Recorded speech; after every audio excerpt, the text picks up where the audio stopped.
যদি এই কম্পনটাই হতো কিয়ামতের শুরু, আমরা কি প্রস্তুত ছিলাম? আজ শুক্রবার, জুম্মার দিন, রহমতের দিন। কেউ অজু করছিল, কেউ নামাজের প্রস্তুতি নিচ্ছিল। হঠাৎ জমিন কেঁপে উঠল আমাদের শহর কলকাতা।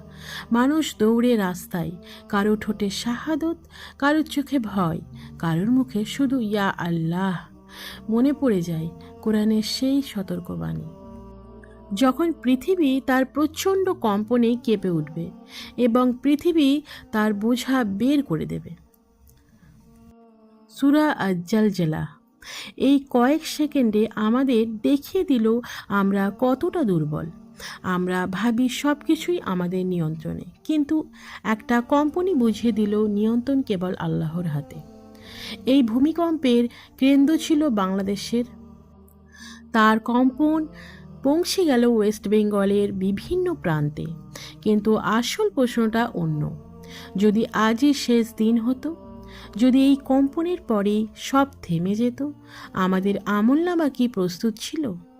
কত নামাজ ফেলে রেখেছি, কত গুনাহকে হালকা ভেবেছি, কতবার তওবা করতে চেয়েছি, করিনি। হয়তো এটা শাস্তি নয়, হয়তো এটা ভালোবাসার সতর্কবার্তা।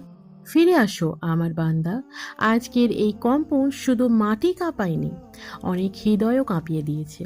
হে আল্লাহ, আমাদের গুনাহকে মাফ করুন, আমাদের ঈমানকে মজবুত করুন, আমাদের হেফাজত করুন দুনিয়া ও আখিরাতে। আমিন। ভিডিওটি ভালো লাগলে লাইক, কমেন্ট, শেয়ার করতে ভুলবে না। আর এই রকম ইসলামিক রিমাইন্ডার পেতে কিন্তু আমার চ্যানেলটিকে অবশ্যই সাবস্ক্রাইব করবে। দেখা হচ্ছে পরের ভিডিওতে।